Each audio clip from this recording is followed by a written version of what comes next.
So what brings you to here? What's your personal beef? What's your issue? Well, I was at Occupy Wall Street from the beginning, Zucotti Park, and then we got raided at 1 a.m. in the morning. I saw puppies getting thrown, girls getting dragged out of their tent by their feet. They brought sound cannons in, pepper spray. What's this? I haven't heard of a sound cannon. What's a sound cannon? Supposedly, if they use it, it'll blow your eardrums. Not for a long period of time. It's like a 10-minute thing. They didn't use it, but they were like threatening, and the cops like a flashbang type thing. Yeah, kind of like that. So I'm here because that got shut down, and DC was the next nearest thing. There's about 10 of us from New York that came up here. Okay, cool. So that's why I'm in DC. So what brings you to the movement as a whole? The movement, it's easy in one word. It's corruption. After that, we have to sit down and get dinner, but really it's a lot of things. The system is so messed up. What I say to people is it's not about everybody having the same answers. It's about everybody asking the same questions. Because, I mean, we represent 99% of the population. This is a melting pot of ideas. You got people that are homeless, and you got lawyers and doctors that are camping out here. So everybody wants a different thing. But really, I would like to stop lobbying. That'd be awesome. If we could instate a maximum wage, that would be cool. And I'm all for people making money. I have a business degree. I mean, my mom's a doctor, my dad's an engineer. So I'm all for you making money. But if you're making $1 billion a year, I think that's a little outrageous because you're buying jet planes, islands, cars, Ferraris, horses, rhinoceroses, whatever you want. And you got people that are scraping up change to go get a $1 burger at McDonald's. You got people that aren't staying warm. You got kids living in shelters. I mean, that's unethical. So if you're making $1 million, $2 million a year, that's cool with me. You're a lawyer, you're a scientist, but billions, I don't agree with it.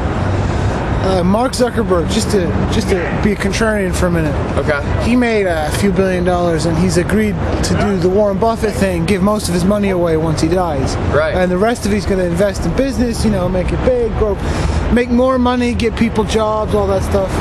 Right. You know, is it wrong for him to keep his money until he dies and make tons of money and keep people employed? I mean, I'm just being a contrarian here. I'm just trying to. No, I understand what you're saying. I agree with him for doing that. It's tough because he's so young still. Yeah. And when he dies, that's in so many years. Right. So I can't really say anything because I don't know what's going to happen. Oh, there goes our kid. I'm sad now. But I mean, when it happens, it'll happen. I would shake his hand if I met him for doing that or saying that. But when it happens, we'll see what happens. I mean, he's got a couple $1 billion. Bill Gates is a big money guy. A lot of people don't like him. He gives away a lot of money. He does. Yeah. I mean, but if you just to challenge you on your maximum wage idea, if he wasn't making all that money, he couldn't be giving all that money away. Right, but who else would have that money? Who's to say anybody would have that money? Well, it's got to be somewhere, right? I mean, maybe it's in circulation. But if I give you, let's say you make a tent and I pay you for the tent, right? Right. There was a tent where there wasn't before, and you have more. You have another $10. So the value of the tent plus the $10 is now $20. Right. You see what I'm saying? He did a whole lot of stuff and made a whole lot of things. So the money, the cash, flowed in his direction, but a whole lot of other stuff flowed the other direction. Right. I mean, you might have the cash. Yeah. You might have the actual money involved, but you wouldn't have the same amount of real wealth, you know? Right. Well, how the banking system works is like the Federal Reserve, there's the Treasury, and there's the banks. Right. The Federal Reserve prints notes, and they're an asset.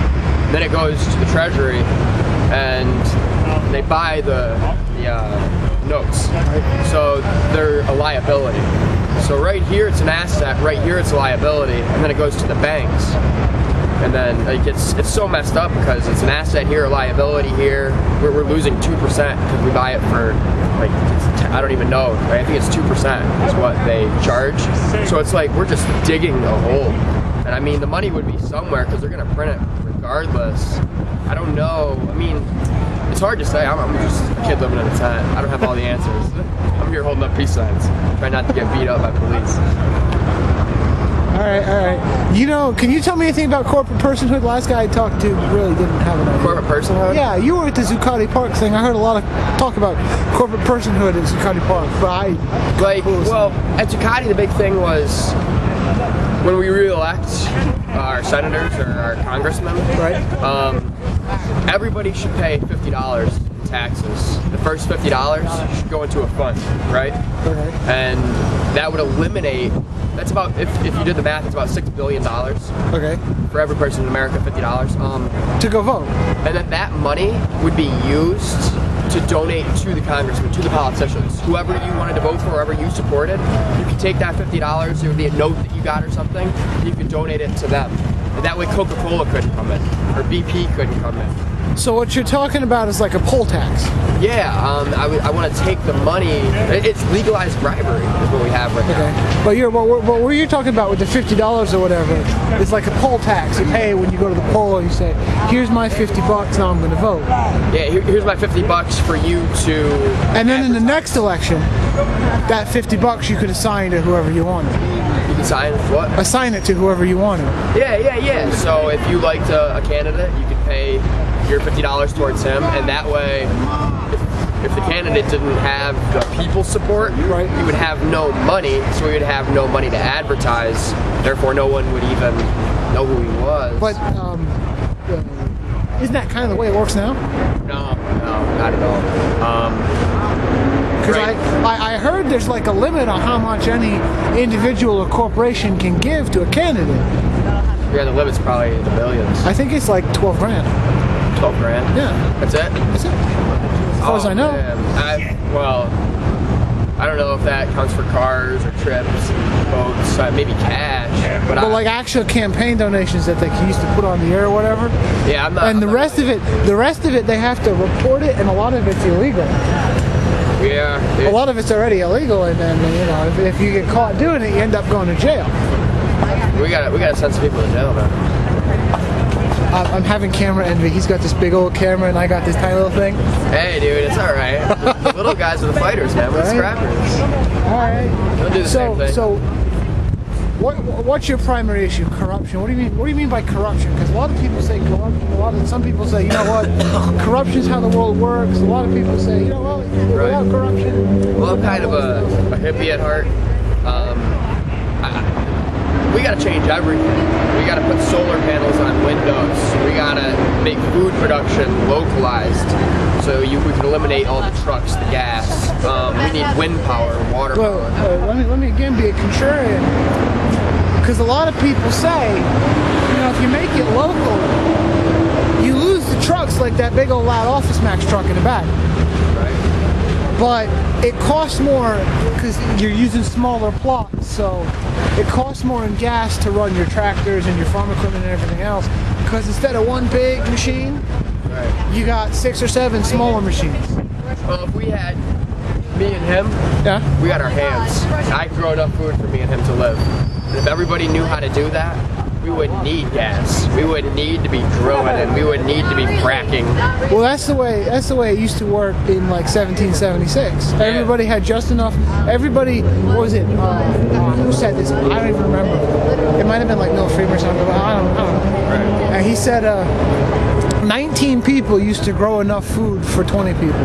Now it's like one person grows enough food for like 300. Right. So I mean, everybody was spending day and night growing food, and they didn't have time for anything else. Yeah. All we really need is warm food and water to live. I mean, we have a lot of luxury here, and there's people in other countries, like third world countries, that can't even get water. It's sad. I mean, we are trying to help, but we're going in Afghanistan to steal oil, man. Like, that's why we're there. There's no oil in Afghanistan. Not anymore. There never was. I don't even know why we're there then. Iraq, wherever it is. There's nothing in Afghanistan.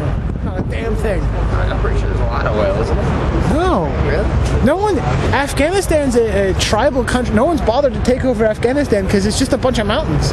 Right. There's nothing there. Why are we there? Because a couple guys decided that a mountain was a really good place to hide while you launch attacks against the world's superpower. Right. 90% of Afghan and Iraq citizens don't know what 9/11 was. Isn't that messed up? Man. a lot of Afghanis don't even have television or running water, so you can't exactly blame them, huh? Right. I don't know. All right, man. Hey, cool, brother. Thanks, man. For sure. Good luck with finding people to interview and stuff. It'll be cool.